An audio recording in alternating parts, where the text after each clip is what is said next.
the more they expect you to know. And if you don't get with the program fast, it can get quite painful. After a few weeks, a new devotion sets in. A devotion to the Legion itself, above all else. 1962. After a bloody decade of war, France reluctantly grants independence to Algeria, long a French territory and a Legion battlefield. Forced to leave thousands of Legionnaire graves behind them, the Legion felt betrayed and set in motion a coup d'etat. Their plan? To assassinate French President Charles de Gaulle. A Legionnaire sniper was chosen and sent to Paris. Ultimately, the plot failed. Some speculate that it was foiled when de Gaulle's route was changed at the last minute. But the Legion suffered irreparable damage. The French government acted to ensure such an insurrection could never be repeated. The elite 1st Parachute Regiment was disbanded, and another created in its place. It was moved offshore, far from the seat of government, but well within the sights of the French army. They realized that the Legion itself, as an independent army, could be very dangerous to the French government. So what they did was they brought it under the auspices of the French army itself, whereas prior to that, the Legion was totally independent. Today's recruits enter a Legion far different than that of a half-century ago. It's very important to keep the Legionnaires training all the time, to keep them busy. Because we're used to say that a Legionnaire who is not working is a Legionnaire able to do mistakes.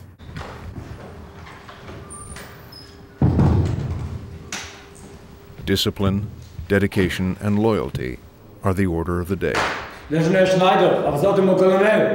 C'est la Légion étrangère. Orders flow from French officer to foreign Legionnaire without question. Tu as des bons résultats? In one way, it is easier to control in the French Foreign Legion for the chief, because you know that you give an order and you will be obeyed. On fait un bond de 200 mètres toujours en essayant de trouver un point d'observation. When a guy asks to move a mountain, the colonel turns around and says, right, tomorrow I move that, we will do it because he said to do it. It's not blind brainwashing. It's if he says that it can be done, well, okay, fine, it can be done. Recruits are taught to ignore the political or moral implications of their mission. Where the government decides to send you, that's where they send you. If you start to toss back and forth, well, politically this is wrong, then you think twice about fulfilling your mission. Then you lose that edge that you had.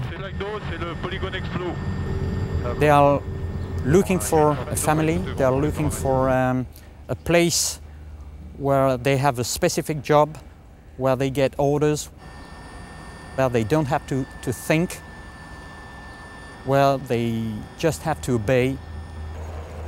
And they are looking for some kind of security in this new place they have chosen for their life. For those who keep going, a proud moment awaits at the finish line. After 1 month of basic training, the recruits are considered Legionnaires, fit to wear the képi blanc, the Legion's trademark white hat.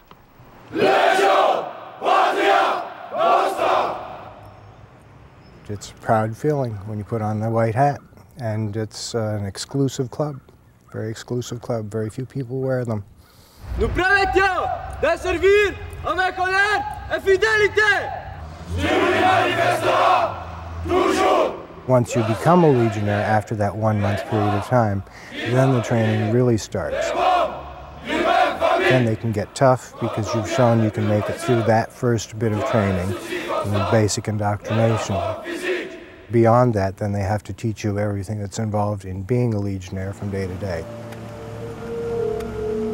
It's all in preparation for what lies ahead as they move into the real world with real battles in some of the most unforgiving conditions on Earth.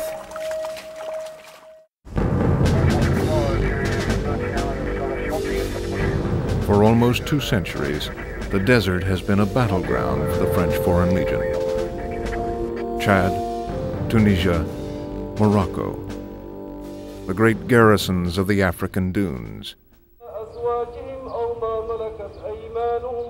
Once legionnaires pass their 4 months of basic training, they may wind up here, Djibouti, one of the hottest countries on Earth. The thing about Djibouti is it's so far away from what we consider to be the conventional world. You're away from the eyes of anybody. Anything can happen. You follow orders, because if you don't, you can disappear. Perched on the Horn of Africa, this former French territory is a mere fraction the size of France, with 1/100th the population. But it's where the action is. Captain Philippe Delapelle commands a Legion unit isolated in the desert. It is a very good place for us because it is close from Somalia, Ethiopia, Eritrea, places which are quite dangerous.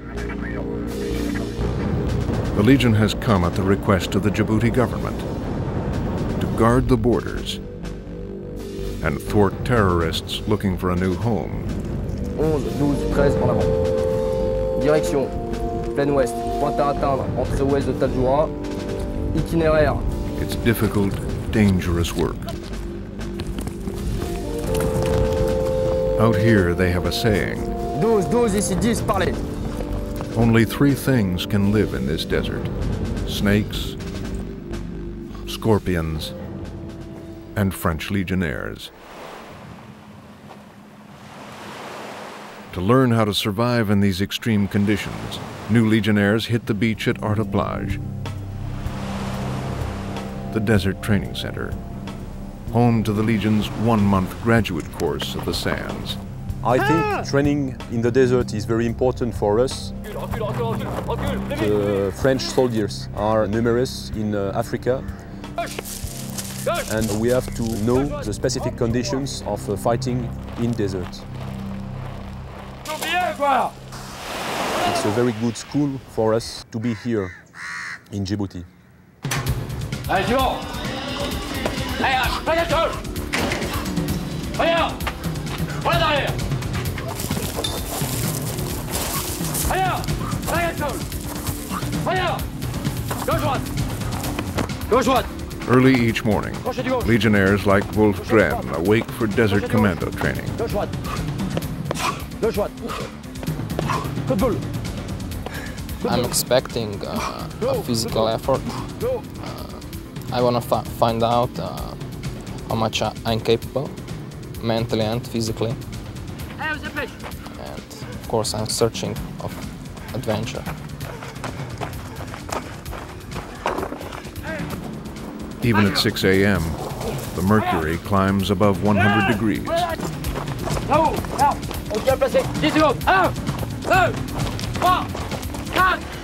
Reared on the ski slopes of Slovenia, he's never tackled conditions like this before. He's been kept awake for the past 36 hours. He paddled all night, then did a forced march until 4 a.m.